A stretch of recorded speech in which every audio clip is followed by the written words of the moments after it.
Son las 8:36. Recibimos a la ministra de Desarrollo e Inclusión Social, Fiorella Molinelli, que ha venido junto al señor Miguel Barreto, peruano, pero basado en Panamá, en tanto que director regional para América Latina del Fondo de las Naciones Unidas para los Alimentos, Programa Mundial de Alimentos, PMA. A ese título tengo entendido que usted es el funcionario internacional peruano de más alto rango en el sistema de las Naciones Unidas. Si están juntos acá es porque están organizando el día de ayer y hoy en el Ministerio Peruano de Relaciones Exteriores un seminario internacional sobre los efectos sobre las poblaciones de los desastres naturales. Todos hemos quedado impresionados con lo que pasó con el niño costero, pero nos hemos reunido con otros 19 países de nuestra región principalmente, pero también algunos remotos como Pakistán, para intercambiar experiencias. Hoy tendremos conclusiones porque concluye en este seminario, pero me imagino que habrán seguido ustedes las intervenciones de los representantes de los diversos países, haciéndose algunas ideas de qué manera tenemos que estar preparados para otros desastres que haya en nuestro país. Buenos días, señora ministra Fiorella Molinelli. Sí, buenos días. Bienvenida. Efectivamente, el día de ayer y hoy estamos realizando este seminario importante que se llama Seminario de Protección Social Reactivo ante los Riesgos de Desastres Naturales. Este es un seminario que congrega más de 20 países, no solamente de la región, de América Latina, el Caribe, también de países del África, de Europa, y que nos permiten, sobre todo somos países que hemos sido afectados ante desastres naturales, en donde cada uno de los países ha compartido información respecto a cómo han sido sus políticas de Estado frente a estos riesgos. El Perú, como hemos podido compartir, este año frente al desastre del niño costero tuvimos una primera política de prevención que fue el bono Una Sola Fuerza, que se hizo sobre la plataforma de Juntos y Pensión 65, que fue un bono importante que ayudó mucho a la población a superar esta condición de vulnerabilidad. Sin embargo, como país consideramos que tenemos que avanzar un poco más hacia una política que nos permita determinar, digamos, el periodo de vigencia de este sistema de protección social, una política que no sea simplemente reactiva ex post, sino que nos permita prevenir, ¿no? Una cultura de prevención frente a los desastres naturales. Y es allí donde estamos trabajando junto con el Programa Mundial de Alimentos de Naciones Unidas. Hemos iniciado una consultoría importante en base a casuística que existe en los países de la región, a las políticas que ya se han dado, a normas que ya existen en otros países, para integrarlas e identificar las mejores prácticas que ya se han... Se reconoce también al Perú como un país que ha avanzado muchísimo en esta política dentro de la región, junto con Chile. Entonces, sí es importante trabajar de la mano con el Programa Mundial de Alimentos en este tema de ver cómo podemos hacer una política preventiva en lo que se refiere a los riesgos de desastres naturales. ¿No has estudiado tomar seguros internacionales o bonos catastróficos? Esto se viene hablando del terremoto de Pisco. Sí, hay diversas alternativas que se están compartiendo, desde los bonos, como tú bien has mencionado. Hay seguros, es una forma que se usa en algunos países, pero también hay, digamos, estas pensiones que se dan, estas transferencias que se dan a la población durante un periodo de vigencia, que pueden ser más o menos de 6 meses, que sirven para apalancar el tema de la vulnerabilidad y evitar, sobre todo, los retrocesos en la lucha contra la pobreza que han tenido los países. Eso es lo que llaman el piggy banking, ¿no? Sí. O sea, hacer una expansión más allá de los beneficiarios normales y hacer expansiones monetarias, ¿no? Que es el piggy banking. Esa es la respuesta, ¿no? Es una transferencia adicional que se daría de manera temporal, ¿no? Condicionada justamente a esta etapa de vulnerabilidad. Pero son varios escenarios que no quisiéramos todavía adelantar porque están dentro de un marco de estudio, ¿no? Porque estamos haciéndolo justamente con el Programa Mundial. La entrega de dinero en Pisco no resultó. Son experiencias que hay que recoger. Pues, efectivamente hay casos de países que te dicen esto sí resulta, esto no ha resultado. Depende de la coyuntura, de la realidad, de la rapidez, de la respuesta, de la geografía, ¿no? Porque a veces nadie más indicado para darnos una visión comparativa de eso que el señor Miguel Barreto, puesto que usted vela por la situación de 32 países de América Latina y del Caribe desde su base en Panamá. Cuéntenos ejemplos sobre buenas políticas públicas que hemos visto producirse en otros países de nuestra región ante desastres naturales para mitigar el impacto sobre la población. Buenos días. Buenos días. Está bienvenido. Sí, tenemos responsabilidad sobre toda la región, pero tenemos presencia solamente en 11 países, gracias a Dios, porque los otros países los consideramos ya casi graduados del tipo de ayuda que nosotros damos, ¿no? Ahora, una cosa importante que quiero decir. América Latina y el Caribe ha invertido en los últimos años, ha incrementado el nivel de inversión del Estado en programas de desarrollo social en casi 5 puntos. Pero en redes de protección social, es decir, en programas de transferencias para reducir pobreza, el aumento es de casi 21%. Es decir, tenemos ahí un mecanismo importante que nos puede servir para responder a una emergencia cuando se dé esta emergencia súbita. ¿Por qué es importante? Por 3 razones fundamentales. Primero, a través de los mecanismos de respuesta para reducir pobreza ya hemos focalizado a la población más pobre. Ya la tenemos enlistada, tenemos una base de datos. Segundo lugar, eso reduce corrupción. Sabemos quiénes son los más pobres cuando se da una emergencia. En tercer lugar, transferir recursos a estas personas en el momento de una emergencia empodera a la familia para comprar lo que necesite. Evidentemente esto depende mucho de la situación en que se genere la emergencia, dependiendo si hay mercado, si no hay mercado, si hay posibilidades de generar economías locales o no. Es una modalidad de respuesta cuando se dan situaciones. Ahora, ¿cómo evitamos el clientelismo? ¿Perdón? ¿Cómo evitamos el clientelismo político en las transferencias de dinero? ¿En qué sentido el clientelismo político? Por ejemplo, lo que hemos visto en Brasil, que se da dinero con bolsa de familia, etcétera, y se ha generado, pues, bueno, la mejor manera de hacerlo es a través de un mecanismo efectivo de focalización y de un seguimiento que permita evaluación y resultados. Y un ejemplo concreto de lo que nosotros hemos hecho en casos de emergencia es el Ecuador. Es en el Ecuador. Estoy hablando de casos de emergencia, es en el Ecuador. ¿Qué se hizo ahí? En Ecuador lo que nosotros hicimos fue inyectar de recursos al programa, a la red de protección social del Estado, para acompañar el bono que daba el gobierno para las familias que fueron afectadas por el terremoto, bonos básicamente dirigidos a buscar rentas en otros lugares porque tenían las casas destruidas, a través de un bono de alimentación, de una tarjeta electrónica que permitía que esta gente podía comprar hasta $100 mensuales en los mercados locales.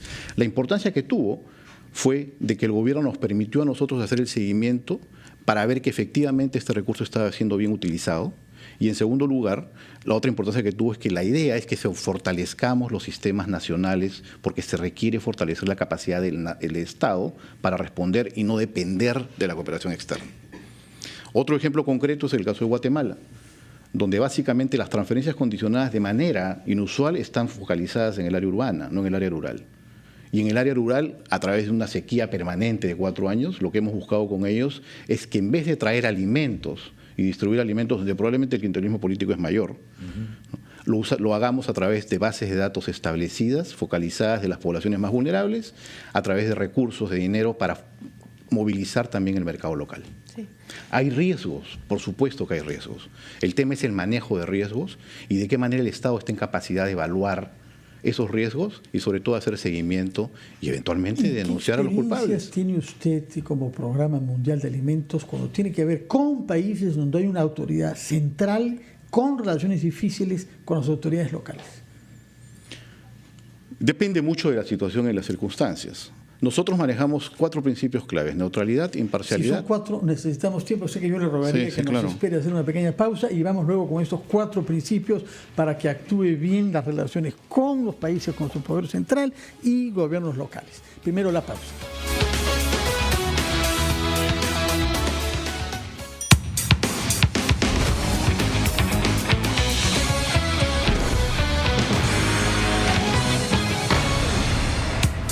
Son las 8:51, estamos conversando con la ministra Fiorella Molinelli de Desarrollo e Inclusión Social y con el señor Miguel Barreto, representante del Programa Mundial de Alimentos para América Latina y el Caribe, basado en Panamá. Precisemos una vez más que es la agencia más grande de la ONU y que no solamente se ocupa de alimentos, sino que, como dice el señor Barreto, es la agencia logística de la ONU. Nos estaba usted explicando cómo hacen para relacionarse eficazmente con países en donde hay gobiernos centrales que a veces tienen relaciones difíciles con los gobiernos locales. Nosotros trabajamos sobre la base de 4 principios: neutralidad, imparcialidad, efectividad y empoderamiento comunitario. Como Agencia de Naciones Unidas, nuestro trato directo es con el gobierno que representa al Estado. Pero podemos tener relaciones con las entidades regionales y locales en función de que eso sea parte del acuerdo con el Estado. Nosotros tenemos que respetar como Agencia de Naciones Unidas los lineamientos que el Estado coloca y el acuerdo que firma con nosotros. En el caso de los países de América Latina no existe ninguna dificultad y trabajamos tanto a nivel regional como municipal, casi en todos los lugares donde tenemos presencia. Eso es importante lo que mencionó, el padrón. ¿Quién empadrona? ¿El gobierno central? El modelo local. El modelo Perú, ¿no? En el caso del modelo Perú, es un modelo que está descentralizado, es decir, las unidades locales de empadronamiento, las ULES, a cargo de los diferentes municipios, son las encargadas de empadronar. ¿Por qué se ha elegido este modelo? Porque en el Perú tenemos una geografía bastante compleja, dispersa, y en países de mayor llanura lo hace el gobierno central de manera mucho más planificada y centralizada, ¿no? Valga la redundancia. Nosotros lo hacemos a través de las ULES, las unidades locales de empadronamiento, que lo que hacen es, a través de estas unidades que están al interior de los municipios, se visitan a las familias y se llenan unas fichas de empadronamiento que recogen información relevante sobre la clasificación socioeconómica de las familias. Estas fichas luego se elevan a lo que se conoce como el sistema de focalización de hogares, que lo administra el Ministerio de Desarrollo e Inclusión Social, donde se hace una revisión de estos datos que se recogen y se identifica si la familia merece o no ser clasificada dentro de, la línea de pobreza. Y de acuerdo a ello entran a una, calificación de apto para acceder a los programas sociales. Esa es una forma ¿Funciona? Yo creo que ha funcionado. ¿Hay filtraciones? El riesgo de filtraciones existe en Perú y existe en la mayoría de países, por no decir en todos los países que manejan o administran programas sociales.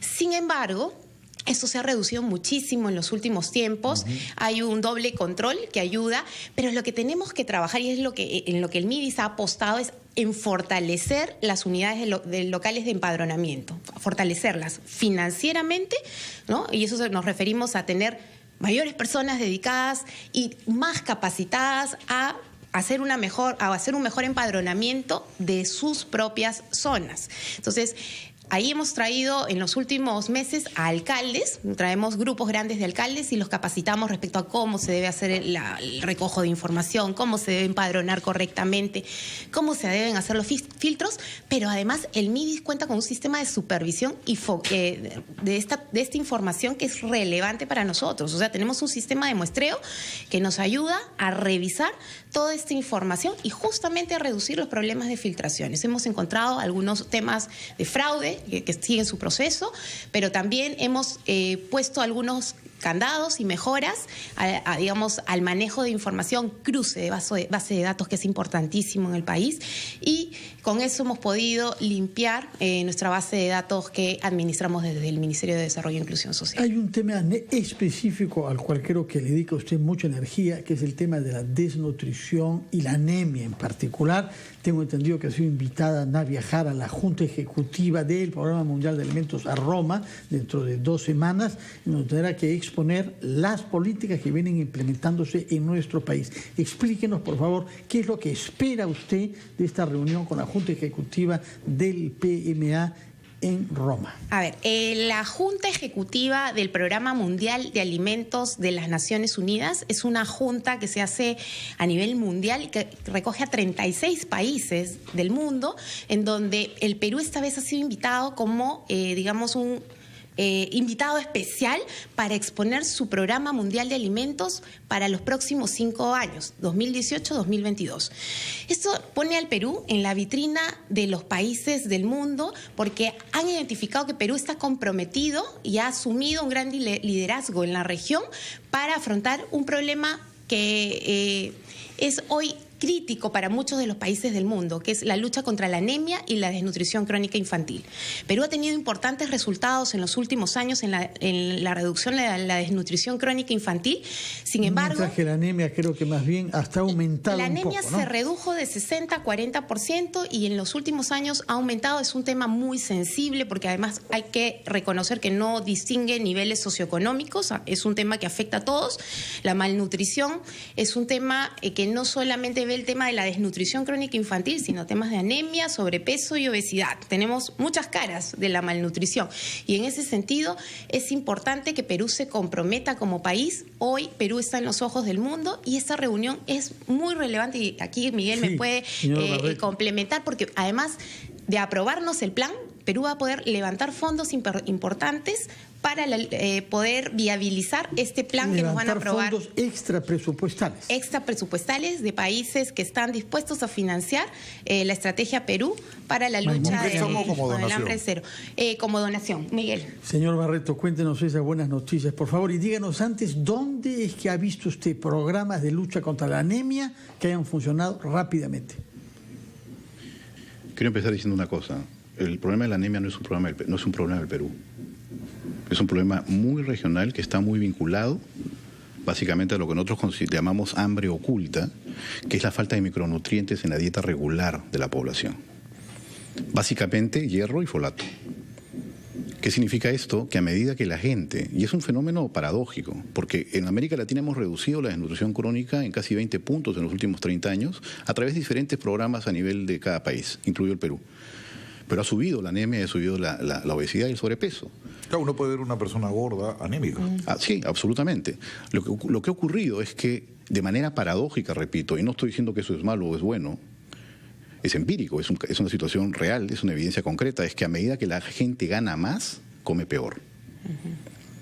No se preocupa por comer adecuadamente. Entonces, una de las cosas que nosotros estamos haciendo en el Perú es de qué manera podemos cambiar hábitos a través de campañas masivas. Y hemos trabajado con el gobierno, hemos hecho, por ejemplo, un programa de televisión que se llama Cocina con Causa, que lo emite Canal 7 todas las semanas, para poder acercar a la población a productos que sin incrementar el costo diario de lo que ellos gastan por comida, puedan comer mejor. Sí, verdad, en Estados Unidos el mayor consumidor de fast food es la gente pobre. Es cierto, es cierto. Y es un fenómeno que se está dando en toda la región, pero particularmente en el área urbana y periurbana, ya no tanto rural. O sea, el problema de la malnutrición ya no es rural, es urbano. Y el gran problema a largo plazo es que no solamente es un tema ético, moral, está generando un problema de costo de salud altísimo en los países. Hemos hecho un estudio nosotros. Tienen mucho trabajo por delante, no le quitamos más tiempo, tienen que asistir al seminario organizado en el Ministerio de Relaciones Exteriores. Ministra Molinelli, yo le ruego que nos visite cuando vuelva de Roma para que nos dé las buenas noticias sobre ese dinero complementario que se ha invertido en la lucha contra la anemia en nuestro país. Gracias por sus informaciones, señor Barreto, y esperamos que si va usted a Roma sea funcionario internacional, pero también camiseta peruana. Si se puede, la vez. Es el mayor orgullo que tengo. Muchas gracias por decírnoslo. Buenos días, gracias por su presencia. Son las 8:59, hacemos una pausa, titulares de la hora y regresamos a Ampliación en Noche.